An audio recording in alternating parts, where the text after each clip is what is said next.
میں شیخ نظام الدین اور آپ سن رہے ہیں قرآن کا اسلام۔ ناظرین، اس سے پہلے بھی میں اس تعلق سے قرآن رسول کی تلاش کے تعلق سے ایک ویڈیو میں نے پیش کیا ہے، اور آج میں اس کا دوسرا حصہ پیش کرنا چاہتا ہوں۔ حقیقت یہ ہے کہ آپ کو جس طرح رسول پاک صلی اللہ علیہ وسلم سے تعلق ہے، محبت ہے، انسیت ہے، لگاؤ ہے، کوئی شک نہیں ہے، فطری خواہش ہے یہ۔ اور آپ جاننا بھی چاہتے ہوں کہ رسول صلی اللہ علیہ وسلم کی سیرت کیا تھی، آپ کا کردار و عمل کیا تھا، اور اس کے لیے آپ مسلسل کوشش کرتے ہیں، تو آپ پاتے ہیں کہ ہر ایک فرقے نے اپنا اپنا رسول گڑھ رکھا ہے۔ ہر ایک فرقے نے اپنا اپنا الگ الگ رسول بتایا ہوا ہے۔ آپ شیعہ کا رسول بالکل الگ ہوگا، سنی کا رسول بالکل الگ ہوگا۔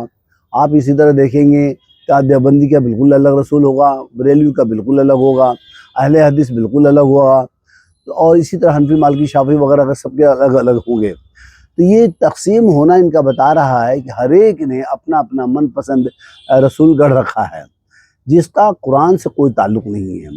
رسول جب ایک ہے تو وہ انیک نہیں ہو سکتا ہے، اور قرآن یہی کہتا ہے کہ رسول کوئی نرالا رسول نہیں تھا، بلکہ کہتا ہے کہ آپ کہہ دیجئے کہ میں تو تمہیں جیسا ایک انسان ہوں، مجھ میں وہی آتی ہے اور میں کوئی نرالا نہیں ہوں۔ اور اسی طرح قرآن کہتا ہے کہ آپ یہ کہہ دیجئے کہ مجھ پر وحی آتی ہے، اور قرآن یہی کہتا ہے، سورہ شورى آیت نمبر 52 میں ہے کہ جو ہے آپ کہہ دیجئے کہ میں اس سے پہلے نہ قرآن جانتا تھا نہ ایمان جانتا تھا، یعنی قرآن کے بعد آپ کو یہ سب علوم حاصل ہوئے۔ اور اسی کے ساتھ ساتھ میں قرآن کا وَوَجَدَكَ ضَالًّا فَهَدَىٰ، آپ کو گمگردہ راہ پایا تو ہم نے آپ کو ہدایت دی۔ یعنی ہدایت کا جو سامان ہے وہ قرآن ہے، اور رسول کی جو سیرت ہے وہ قرآن کی سیرت ہے۔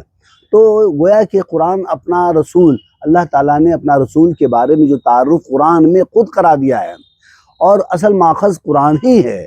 اگر آج بھی آپ بنیادی طور پر اگر آپ قرآن کا رسول کو جاننا چاہتے ہیں، اللہ کے رسول کو پہچاننا چاہتے ہیں، سمجھنا چاہتے ہیں، تو آپ کو اس کے لیے قرآن کا مطالعہ کرنا چاہیے، کیونکہ قرآن کا رسول کا کردار و عمل قرآن تفصیل سے بتاتا ہے، اور اس میں بتاتا ہے کہ قرآن کا رسول معجزہ دکھانے والا چمتکاری رسول نہیں تھا، اور وہ بالکل جو ہے اس کا سینہ چاک کرنے کی ضرورت نہیں پڑتی ہے، اور وحی کے آنے سے جو ہے وہ ڈر نہیں جاتا ہے، غار حرا میں جانے کی ضرورت نہیں ہوتی اس کو، اور غار حرا میں جائے اور اسے وحی نازل ہو اور خوف زدہ ہو جائے، یہ سب فرضی واڑہ ہے۔ اسی طرح باقاعدہ قرآن نازل ہو اور اس کے بعد میں انہیں یہ پتہ نہ چلے، اور حضرت خدیجہ کو لے جا کر اپنے ورقہ بن نوفل کے پاس میں تصدیق کرانا پڑے، یہ سب بکواس ہے، سب فارسی اماموں کے گڑھے ہوئے کہانیاں ہیں۔ اسی کے ساتھ قرآن کے رسول کو جو ہے وہ آسمان پہ جانے کی ضرورت نہیں پڑتی ہے، قرآن نہیں بتاتا ہے کہ ہم نے آسمان پہ بلایا، اور کوئی معراج کا کوئی واقعہ قرآن میں نہیں ہے۔ اسی کے ساتھ ساتھ میں قرآن یہ بتاتا ہے کہ رسول کو چاند کا دو ٹکڑے کرنے کی ضرورت نہیں ہے، یعنی اس کا واقعہ اس کا تعلق ہی نہیں ہے قرآن سے، اور ایسے رسول کی ضرورت بھی نہیں ہے قرآن کو۔ قرآن تو ایک ایسا رسول پیش کرتا ہے جو کردار و عمل سے پیش کرتا ہے۔ انک خلق عظیم، آپ کا اخلاق کے اعلیٰ مقام پہ ہے، اخلاق کے بارے میں بتاتا ہے، تعلیمات کے بارے میں بتاتا ہے۔ اسی طرح کہتا ہے کہ آپ بلغ ما انزل الیک من ربک، سورہ مائدہ آیت نمبر 67، کہ آپ پر جو کچھ وحی کیا جا رہا ہے اسے آپ من پہنچا دیجئے۔ اب آپ دیکھ لیجئے، سیدھی سیدھی بات ہے بالکل۔ اسی کے ساتھ کہتا ہے کہ جو ہے کل للناس حسنا، لوگوں سے بھلی طرح سے بات کریں آپ۔ اسی طرح کہتا ہے ومن احسن قولا ممن دعا الی اللہ، اس شخص سے بہتر بات کس کی ہوگی جو خدا کی طرف، اللہ اپنے رب کی طرف بلائے۔ تو یہ کردار ہے آپ کا جو ہے۔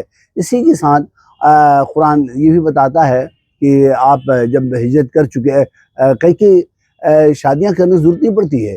رسول چھوٹے 9 سال یا 6 سال کی بچی سے شادی نہیں کرتا ہے، قرآن کا رسول ایسا نہیں ہے۔ اسی طرح مدینے میں بھی آپ صلی اللہ علیہ وسلم نے کسی پر دھاوا نہیں بولا، کسی پر قبضہ نہیں کیا، بلکہ اور تلوار کے نوک پہ کسی مقام کو، کسی قبیلے کو یا کسی بھی ملک کو آپ نے فتح نہیں کیا۔ اسی کے ساتھ قرآن کا رسول ایسا بھی نہیں ہے جو کئی شادیاں کرتا ہو۔ یہ ساری باتیں فرضی واڑہ ہے، بالکل فارسی اماموں کے گڑھے ہوئی کہانیاں ہیں، اور انتقامی، یہ فارس کے فتح ہونے کے نتیجے میں ان کو اپنی ذلت اور رسوائی کے سبب تقیہ میں یہ سب انتقامی کارروائی کے لیے یہ سب کیا۔ در پردہ کیا، اور یہ سب کام 200-250 سال کے بعد، عہد رسول کے 200-250-300 سال کے بعد میں سب کچھ کیا گیا، جس کا تعلق قرآن سے نہیں ہے۔ اسی لیے قرآن سے باہر کی چیزوں کو تفسیر کہہ کے، قرآن کی تفسیر ہے، قرآن کی تعویل ہے، شان نزول ہے، یہ سب کہانیاں بنا کر اسے پیش کیا گیا تاکہ آپ قرآن سے دور ہوتے چلے جائیں۔ لہٰذا معلوم یہ ہوا قرآن کا رسول کا ان کہانیوں سے، افسانوں سے، ان انباروں سے کوئی تعلق نہیں ہے۔